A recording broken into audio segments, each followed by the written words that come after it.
Open natin yung itlog na hindi makalabas. Ito, wala na siyang dugo. Pwede mo na siyang i-open. Hindi siya makalabas.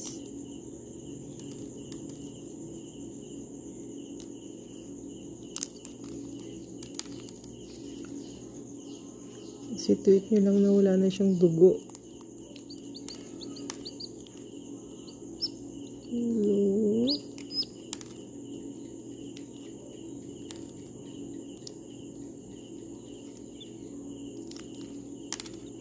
Ito yung isang wings niya, nakatakip sa ulo niya. Ito.